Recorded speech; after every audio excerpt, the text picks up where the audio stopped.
जय हिंद दोस्तों। आज हम लोग बात करेंगे मांग के विस्तार और मांग में वृद्धि में अंतर का। तो इसमें कुल 4 अंतर है, इसको समझना है आसानी से। इसमें भी जो है सबसे पहला मांग में वृद्धि होती है और मांग में इसमें भी वृद्धि। इसमें तो मांग में वृद्धि लिखा ही हुआ है, लेकिन इसमें मांग का जो विस्तार है इसका भी अर्थ मांग में वृद्धि ही होता है, लेकिन दोनों में फिर भी अंतर है। वो कैसे?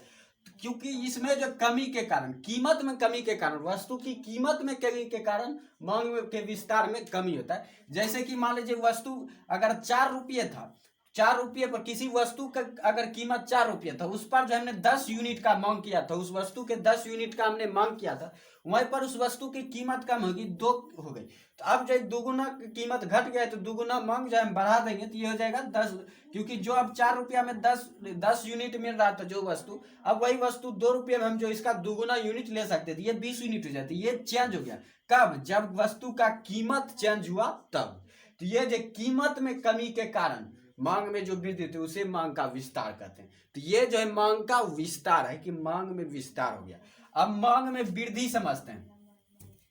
तो मान लीजिए हम 5 रुपया लेकर के बाजार, हम 5 रुपया जो बाजार लेकर गए, वहां पर जो है हमें चाय खरीदना है, वहां पर हमें वहां पर हमें चाय खरीदना है, लेकिन 5 रुपये में जो है मान लीजिए 4 यूनिट या 4 केजी चाय खरीदना है। मान लेते हैं 5 रुपये में चाय 4 केजी मिलता भी नहीं है, तो इसलिए जो ये मान लेते हैं। तो ये जो है 5 रुपये में 4 केजी हो गया कि हमने चाय पत्ती खरीदा। अब जो है इसी कीमत पर, इसी कीमत पर जो है मान लीजिए कि कोई चाय के जगह कॉफी जो है, मान लेते हैं चाय के जगह कॉफी, कीमत वही है हम 5 रुपया। अब जो कॉफी जो हमें 3 रुपये में मिल रही है, जो 4 केजी हम 5 रुपये खर्च करने वाले थे, वो 4 केजी कॉफी जो हमें 3 रुपये में ही मिल रही है। तो अब हम यहाँ पर जो चाहेंगे, अब हम जो चाहेंगे वो चाहेंगे कि हम 5 रुपया यहाँ पर खर्च कर दें, या 5 के 5 जो है हम इसी वस्तु पर जो खर्च कर दें। तो हम जो है 5 रुपये में जो है पूरा कॉफ़ी ही ले लेंगे, हम जो है 5 रुपये में पूरा कॉफ़ी ही ले लेंगे। तो कॉफ़ी देखिए यहाँ पर हमें जहाँ 4 केजी मिल रहा था, यहाँ पर जो है हमें जो है इसी जो वस्तु के जो कीमत या जो है अन्य घटक बढ़ गया। अन्य घटक कीमत स्थिर रहता है, कीमत इसका 5 रुपया का 5 रुपया ही है, 4 केजी का दाम 5 रुपया ही है, कीमत में परिवर्तन नहीं हुआ। चेक, हमने वस्तु का स्थानांतरण कर दिया, एक चाय के स्थानांतरण कर दिया कॉफी पर। इसमें जो मांग का स्थानांतरण हो जाता है कीमत के अन्य घटक के अलावा।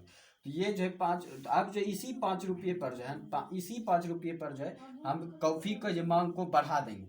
हम जो कॉफी अगर इसी कॉफी के मांग को जो हम बढ़ा देंगे कि 3 रुपये में अगर चार केजी कॉफी मिल रहा था और 5 रुपये में हम अगर चाय खरीद रहे थे, अब जो है 5 रुपये में इससे ज़्यादा मिलेगा तो 2 रुपये का ज़्यादा कॉफी हो जाएगा इससे। तो यहाँ पर मान लीजिए 6 केजी कॉफी हो गया, कॉफी जो है 6 केजी हो गया 5 रुपये में। तो कीमत वही है, हम 5 रुपया लेकर गए थे, वही 5 रुपया, तो हम 5 रुपया में मांग में वृद्धि कर लिए। तो ये जो है कीमत के अलावा अन्य घटक में कमी के कारण होता है कि कीमत स्थिर रहती, अन्य घटक क्या? तो कॉफी का स्थानांतरण वस्तु जो कॉफी, चाय का जो स्थानांतरण वस्तु है कॉफी, उसमें कमी आ गया, तो इसलिए जो हमने वो वस्तु खरीद ली। तो ये जो मांग में वृद्धि कराते हैं, ये जो है मांग में वृद्धि कराता है कि उसी कीमत पर मांग में वृद्धि हो जाती है। अब समझना है कम कीमत पर अधिक मांग, कि मांग के विस्तार में जो कम कीमत पर अधिक मांग हो जाती है, लेकिन वहीं पर उसी कीमत पर अधिक मांग होती है। मांग में वृद्धि पर जो उसी कीमत पर अधिक मांग हो जाती है, जैसा कभी हमने समझा। उसके बाद है कि ये जो है मांग वक्र में ऊपर से नीचे की ओर होता है, जैसे कि ऊपर नीचे। मान लीजिए कि कीमत में वृद्धि होगी, कीमत मान लीजिए पहला जो मांग वक्र था, पहले जो हम मांग रहे थे ए, मान लेते हैं ए मांग रहे थे, तो इस पर जो मांग वक्र ये था, लेकिन बी पर हमने मांग में वृद्धि किया तो ये जो ऐसे हो जाएगा, ऊपर नीचे होते रहता है। ये जो ऊपर से नीचे होते रहता है, तो ऊपर नीचे होते रहता है ये, तो इस तरह से ये घटेगा बढ़ेगा। लेकिन ये मांग में विस्तार हो जाता है कि ये ऊपर से नीचे की ओर आता है, ऊपर से नीचे की ओर। तो ऊपर से ये नीचे की ओर आएगा, तो ये इस तरह से जो स्थान जो है इसमें जो मांग वक्र का स्थान चेंज हो जाता है।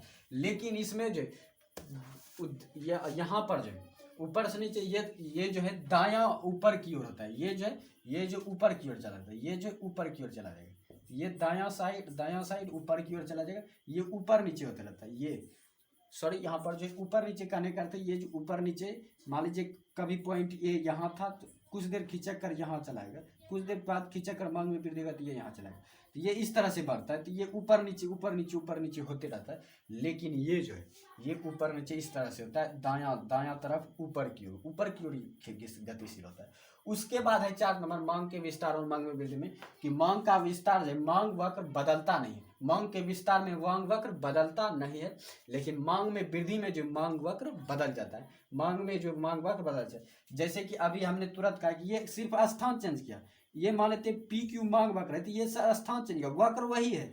A1 हो गया, मान लीजिए A2 हो गया, A3 हो गया, ये मांग पहला मांग तो ये दूसरा मांग, ये तीसरा मांग, सिर्फ स्थान चेंज किया। तो A1 से ये A2 पे चला गया हमारा मांग, फिर A2 से मांग जो हमारा A3 पर चला गया। तो ये ऐसा इसलिए होता है कि हम कम कीमत पे कारण जो है वस्तु के जो अलग अलग तरीके से खरीदना चाहते हैं, लेकिन एक ही वस्तु का, मान लीजिए 5 रुपये में जैसे अभी चाय का बताए थे, तो और कीमत चेंज रहेगा, 5 रुपये की जगह अब चाय का कीमत हो गया 10 रुपया।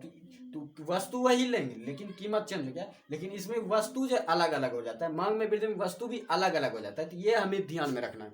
तो इसलिए जो इसमें मांग वक्र बदलता नहीं, मांग वक्र एक ही रहता है, लेकिन इसमें देखिए ऊपर नीचे होता है। तो पहला मांग वक्र यहाँ था, अब जो दूसरे का मांग वक्र यहाँ बन जाएगा, तो ये मांग वक्र चेंज हो गया। तो ये जो इसमें मांग वक्र चेंज होता है, मांग में वृद्धि में मांग वक्र चेंज हो जाता है, लेकिन मांग के विस्तार में मांग वक्र बदलता नहीं है। तो ऐसे ही वीडियो के लिए जो आप हमारे चैनल को सब्सक्राइब किए, कमेंट में अपनी बातें जरूर लिखें और चैनल को सब्सक्राइब जरूर करें।